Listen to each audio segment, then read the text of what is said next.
Hello everyone, welcome back to Bayangan Dunia.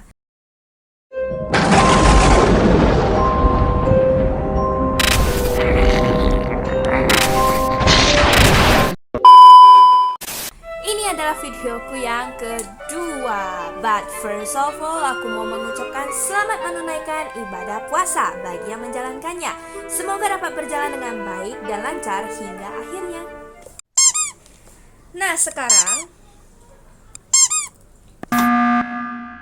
Nah, sekarang kita akan membahas true crime yang menimpa keluarga Amato. Dan bagi aku ini merupakan sebuah kasus yang sangat-sangat mengerikan.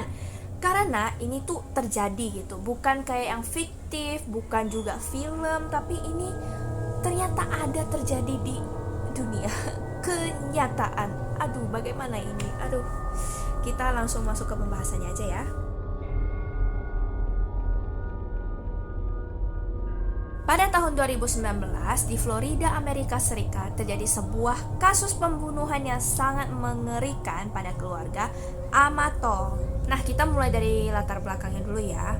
Chad Amato merupakan kepala keluarga yang berprofesi sebagai perawat, dan istrinya bernama Margaret dan merupakan ibu rumah tangga. Kemudian mereka berdua itu dikaruniakan 3 orang anak.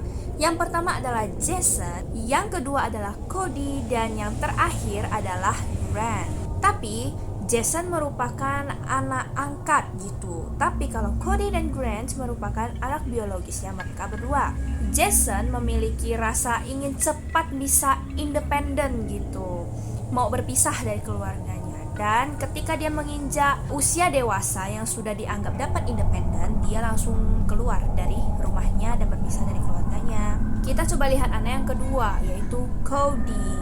Cody memiliki sifat yang fun dan dia juga memiliki banyak teman dan dia juga memiliki hobi menembak. Dan yang terakhir itu adalah Grant. Kalau Grant, dia lebih sulit memiliki teman ya. Apa mungkin dia itu introvert gitu ya. Grant itu kelihatannya cenderung pendiam. Tapi Grant dan Cody itu memiliki cita-cita yang sama, yaitu berkeinginan menjadi seorang perawat seperti ayahnya. Kemudian mereka berdua itu melanjutkan studinya dan berhasil. Cody dapat menjalankan studinya dengan baik hingga menjadi seorang perawat. Dia dapat menjalankan profesinya dengan baik dan tentunya disukai oleh teman-teman kerjanya. Sedangkan Grant, ya dia berhasil menyelesaikan studinya dan menjadi perawat. Grant itu ada 2 kali pindah tempat kerja. Di pekerjaan yang pertama, setelah 1 tahun dia berhenti, kemudian lanjut lagi ke pekerjaannya yang kedua, yaitu di Florida Orlando Hospital. Setelah dia 4 tahun bekerja di sana, si Grant itu diberhentikan karena diketahui Grant itu mengambil obat bius di rumah sakit tersebut dan tentunya digunakan tidak sesuai prosedur. Setelah Grant diberhentikan dari pekerjaan, tentunya dia jadi pengangguran. Grant itu tinggal di rumah keluarganya, dia makan, dia tidur, dan menghabiskan waktunya sebagian besar di game online. Nah, tentunya keluarganya merasa, kenapa Grant kamu tidak mau cari kerja gitu? Atau ya emang sih cari kerja tidak mudah, tapi kok tidak kelihatan effortnya untuk cari kerja gitu. Ya seperti yang kita tahu, karena dia pengangguran dan ikut orang tuanya, maka si Grant itu mendapat uang itu dari orang tuanya, tapi tidak ada kontribusi apa-apa untuk keluarganya. Suatu hari Grant bertemu seorang perempuan bernama Sylvie di webcam online. Dan tentunya jika Grant mau berbicara ataupun berkomunikasi, mau call sama si Sylvie, dia harus membayar Sylvie gitu. Dan tentu bayarannya itu tidak murah. Dan sepertinya Grant itu tergila-gila sama Sylvie. Grant merasa banyak saingan untuk mendapatkan si Sylvie. Oleh sebab itu, Grant mulai merangkai cerita fiktif. Dia bilang kalau dia adalah si game profesional, dia memiliki banyak uang, kaya, apartemen, dan segalanya. Intinya dia mau kelihatan, wow, aku punya banyak duit Sylvie. Karena Grant terus menggunakan uangnya tetapi tidak memiliki pemasukan, maka Grant harus melakukan hal-hal untuk mendapatkan uang. Karena Grant terus mengeluarkan uangnya untuk Sylvie tetapi tidak memiliki pemasukan, maka Grant terpaksa harus mencari cara bagaimana untuk mendapatkan uang.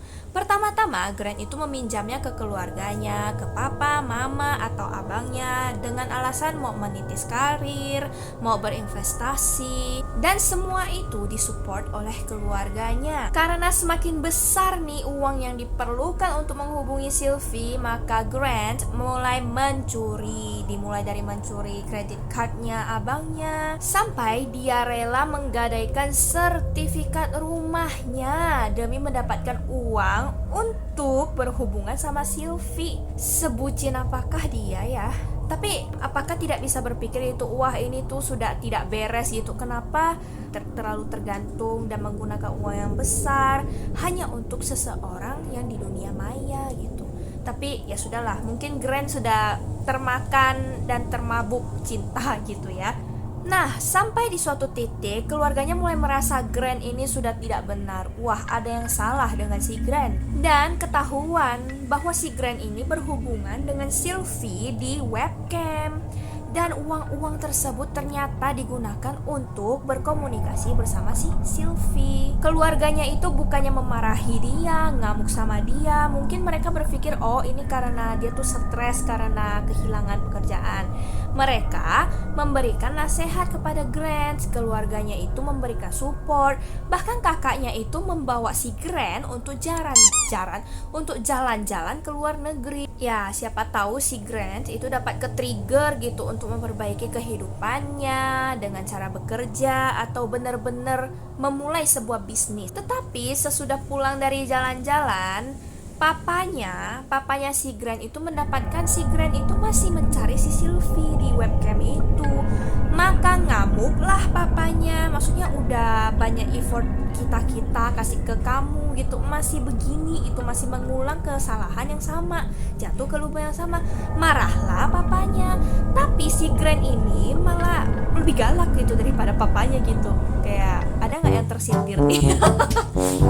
Iya, udahlah dia yang salah gitu, dia lebih galak daripada papanya gitu. Terjadilah perkelahian antara papa dan anak. Nah, si Grant ini langsung kemas-kemas lah barangnya, kemudian dia keluar dari rumah, minggat gitu ceritanya. Tapi si Grant ini kan tidak punya uang, dia tidak bisa keluar kemana-mana. Datanglah dia ke tempat bibinya, si bibi Donna. Sebagai seorang bibi, dia tidak bisa kayak langsung ngusir aja si Grant, lu pergi sana, itu tidak bisa. Akhirnya ditolonglah si Grant. Bibinya membiarkan si Grant itu tinggal sama dia. Nah, selama tinggal bersama bibi Donna, rutinitasnya si Grant itu sama, makan, tidur, terus menghabiskan waktu yang begitu panjang di depan komputer. Ya, seperti yang bisa kita tebak, dia tetap berhubungan sama si Sylvie. Karena uangnya tidak cukup nih sekarang, si Grant mulai mencuri uang bibinya, uang sepupunya, sampai uang neneknya juga dia curi. Untuk apa? Untuk si Sylvie. Duh, bahaya banget ya ini. Nah, sampai suatu titik nih, si bibi Donna tuh mengetahui semua hal yang dilakukan sama si Grant, dan ngamuklah si bibi Donna. Sampai bibi Donna mengatakan bahwa dia bisa saja melaporkan ke polisi dan memenjarakan si Grant. Orang tua Grant mengetahui percakapan bibi Donna dan meminta tolong jangan Grant dimasukkan ke penjara. Akhirnya, papa Grant harus bekerja di usianya yang seharusnya sudah pensiun. Untuk apa?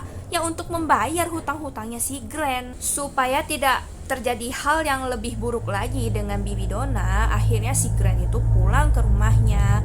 Sesudah pulang ke rumahnya, ya seperti biasa lagi, makan, tidur, cari Sylvie, makan, tidur, cari Sylvie. Menghabiskan duit semuanya di sana lagi tanpa dia berpikir, kasihan banget ya papaku harus bekerja begini padahal dia udah di usia pensiun gitu. Dia bekerja bukan karena keinginan dia mau bekerja gitu, tapi karena dia harus membayar hutang-hutangnya si Grant. Tuh emosi deh. Sekarang keluarga si Grant itu sudah kehabisan akal, kehabisan cara gitu. Akhirnya Grant diantarlah ke tempat rehabilitasi.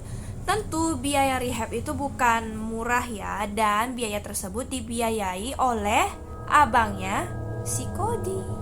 Tapi Grant bukannya sadar diri gitu ya, terus merasa harus menjalankan rehab ini karena ada yang salah di dalam diriku nih. Bukan, tapi dia malah kabur. Sesudah kabur, kontak Sylvie lagi. Nah, di saat dia kabur kan pasti kembali ke rumah gitu. Mungkin si Grant mikir, oh tidak apa-apa karena selama ini orang tuaku baik, keluargaku baik, abangku juga baik gitu ya. Jadi pasti menerimaku kembali. Tidak, kali ini papanya itu bukan lagi marah tapi murka. Dan akhirnya si Grant itu diusir dari rumah. Dan Grant benar-benar keluar gitu, pergi itu dia. Nah, sesudah itu tidak ada terdengar lagi nih perkelahian dalam keluarga si Amato. Suatu hari polisi setempat nih mendapatkan telepon dari rekan kerjanya si Cody, abangnya si Grant. Nah, mereka bilang, boleh nggak tolong cek ke rumah keluarga Amato karena si Cody sudah beberapa hari tidak datang kerja, padahal tidak pernah begini, dan juga tidak ada berita apapun gitu. Biasa kan seharusnya minta izin atau kasih tahu alasannya kenapa tidak masuk. Ini tuh tidak ada sama sekali. Setelah polisi mendapatkan telepon tersebut pada hari yang sama, polisi langsung pergi ke rumah keluarganya Amato. Polisi langsung datang, ngetuk pintu dan teriakin nama mereka, tetapi tidak ada respon apapun dari dalam rumah tersebut. Akhirnya polisi terpaksa mendobrak rumah tersebut. Dan setelah mendobrak pintunya, terpaparlah pemandangannya sangat mengerikan. Karena di mana-mana sudah ada tubuh yang tergeletak tidak bernyawa. Chad Amato sang ayah itu ditemukan di ruang tamu. Margaret sang ibu ditemukan di kamarnya sendiri. Dan yang terakhir adalah si Cody, sang abang yang sangat baik hati, ditemukan di garasi dan masih menggunakan seragam perawatnya. Semua anggota keluarga ini ditemukan di bawah keadaannya sangat mengerikan, itu di mana-mana bersimbah darah. Polisi menemukan bahwa mereka itu terbunuh dengan cara yang sama, melalui tembakan jarak dekat. Setelah polisi melihat hal itu semua, tentunya Grant menjadi tersangka utama oleh polisi. Karena tidak ada orang lain lagi yang punya cekcok gitu, ataupun yang memiliki alasan untuk membunuh mereka semua. Tentunya polisi langsung mencari keberadaan si Grant dan menemukannya di sebuah hotel dan langsung tangkap. Sesudah itu Grant diinterogasi dan melalui waktu yang begitu panjang lah ya. Sulit karena si Grant itu tidak mau mengaku dia ada salah, tidak mau mengaku bahwa dia itu yang melakukannya. Dan bahkan ketika interogasi, si Grant itu masih mampu menceritakan tentang dirinya. Wah, kayaknya aku bisa sukses nih jadi streamer atau gimana gitu ya. Intinya tuh menceritakan dirinya. Udah itu masih bisa bercanda dan masih menceritakan si Sylvie kepada si polisi-polisi itu. Tuh gimana sih, keluarganya tuh udah gak ada gitu ya semuanya gitu, tapi dia masih bisa seperti itu, kekeh aja bilang dia tidak ada salah pokoknya.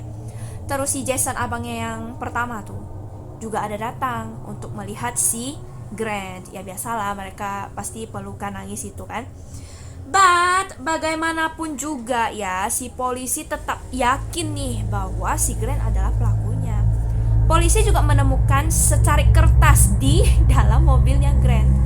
Dan di dalam surat ini bertuliskan bahwa si Cody, si abangnya si Grant nih, akan membunuh orang tuanya supaya si Grant dapat bersama Sylvie dan tidak ada lagi yang mengekang mereka. Sesudah semuanya terbunuh, Cody akan bunuh dirinya sendiri. Good, hebat. Mungkin Grant mengira hal ini bisa menipu ya, membodohi si polisinya gitu.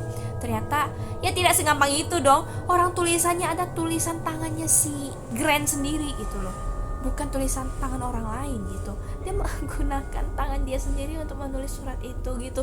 Ya udah ketahuan itu adalah bukti yang dibuat-buat oleh si Grant gitu. Ya pada akhirnya si Grant mau mengakui kesalahannya dan dia dijatuhi hukuman penjara seumur hidup. Oke, sekarang pasti kepikiran, maksudnya kenapa sih ada yang setega itu terhadap keluarganya, padahal tuh keluarganya itu sayang sama dia gitu. Sepantas itukah melakukan hal ini kepada keluarga yang begitu support kita itu? Si support bukan kita lah ya, si Grand aja deh. Aduh, amit amit ya, yang support si Grand itu hanya demi apa? Ternyata dia menonton Sylvie untuk konsumsi pornografi. Ternyata hal ini merupakan hal yang serius gitu. Kalau kecanduan pornografi itu emang sangat hal yang serius itu, jangan pernah diremehkan. Atau mungkin ada orang berpikir ya itu biasa aja, nggak ada apa-apa, tapi lebih baik dan benar-benar untuk diperhatikan. Oke, jangan sampai ada yang terjadi hal begitu di antara kita ya. Oke, sekian pembahasan kasus kita hari ini. Bagaimana tanggapan kalian? Menurut kalian tentang kasus ini, boleh kasih tahu aku di komen. Kalau misalnya ada cerita ataupun kasus-kasus baru yang mau dibawakan oleh aku juga boleh tinggalkan di komen ataupun email. Nanti kita akan taruh di bawah ya. Oke, jangan lupa untuk support aku dengan cara like, share juga boleh. Siapa tahu ada yang belum tahu kasus ini gitu. And subscribe. Okay, don't forget to support me. And see you again next video. Bye bye.